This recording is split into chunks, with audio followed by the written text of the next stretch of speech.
আলাইকুম। আজকে আমরা চলে এসেছি জালুকাঠি গার্লস কলেজ মোড়ে দোতলায় রেড চিলি রেস্টুরেন্টে আছে। এটা সব মিলিয়ে যেটা প্রাইস হচ্ছে 200 টাকা। সাইজ কিন্তু বেশ ভালো সাইজের চিকেন দেখতে পাচ্ছেন। যে মাসালা চিকেনটা আছে এটা কিন্তু যথেষ্টই টেস্টি। প্রপার ভাবে মশলার যে কম্বিনেশনটা সেট করা হয়েছে প্রপার, এবং চিকেনটাও যথেষ্টই বয়েল, মশলা কিন্তু একেবারে ভিতর পর্যন্ত গেছে, অর্থাৎ খুবই জুসি। সব মিলিয়ে এই চিকেনটা কিন্তু এই প্ল্যাটারটার মধ্যে আমার সবচেয়ে বেশি ভালো লেগেছে। সব মিলে 190 টাকায় এই রাইস প্ল্যাটারটাকে আমি বলবো জালুকাঠির মতো ছোট শহরের জন্য এটা খুবই খুবই খুবই ভালো একটা প্যাকেজ এবং পয়সা উসুল একটা প্ল্যাটার। রাইসটা পারফেক্ট, একদম পারফেক্টলি কুকড হয়েছে। রাইট। আর ভেজিটেবলটা তাও আমার কাছে টেস্ট ভালো লাগতেছে। আর চিকেনটা সফট ছিল, টেস্টি, যথেষ্ট টেস্টি। মশলার ইউজ ভালোই। রাইসের সাথে সাথে আমরা কিন্তু আরেকটা আইটেম ট্রাই করছি, এটা হচ্ছে ওভেন বেক পাস্তা, যেটার দাম হচ্ছে 240 টাকা। সো এটা একটু দেখিয়ে দিচ্ছি, লুকটা কিন্তু যথেষ্টই ভালো ও নাইস। এবং একেবারে গরম ধোয়া ওঠা দেখতে পাচ্ছি। বিসমিল্লাহ। আইফেল টাওয়ার, এই জন্য আইফেল টাওয়ারটা হলো না ভাই।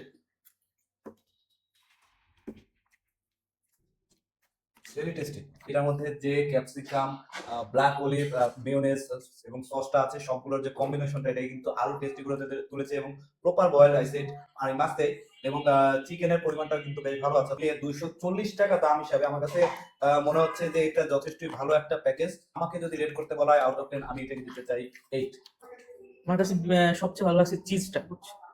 চিজটার কম্বিনেশনটা খুব ভালো, আর চিজের কোয়ালিটিটাও ভালো। চিকেনের পরিমাণ, দেন হচ্ছে ক্যাপসিকাম, অলিভস, ওভারঅল গুড। আমিও আপনার সাথে একমত। আমিও এটাকে দিব হচ্ছে 8 আউট অফ 10।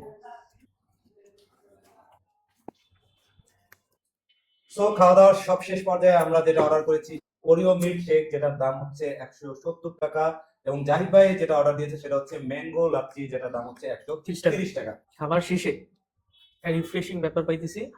আর এই জিনিসটা আমি মনে করি রমজানে ইফতারিতে আমার কাছে বেস্ট একটা রিফ্রেশিং ড্রিঙ্কস মনে হইতেছে। যে আমি দেখিয়ে দিলাম যে ওরিও বিস্কিটটা, যার উপরে খুব সুন্দর করে সুইট বল দিয়ে ডেকোরেশন করা ছিল এবং খুবই ঘন। সো সব মিলিয়ে কম্বিনেশনটা কিন্তু ভালো এবং মিষ্টিও কিন্তু খুব বেশি না, অর্থাৎ ওভার সুইট যেটাকে বলে সেটা না, লিমিটেড, যে কারণে খেতে আরো বেশি ভালো লাগছে। যথেষ্টই ভালো লেগেছে। যদি রেটিং করি আউট অফ 10 প্রাইস কোয়ালিটি কোয়ান্টিটিকে কম্পেয়ার করে, দেন আমি এটাকে দিতে চাই 8। আমি 8.5 আউট অফ 10। দেখা হবে ইনশাআল্লাহ পরের কোনো ভিডিওতে। ততক্ষণ পর্যন্ত ভালো থাকুন, সাথে থাকুন। আল্লাহ হাফেজ।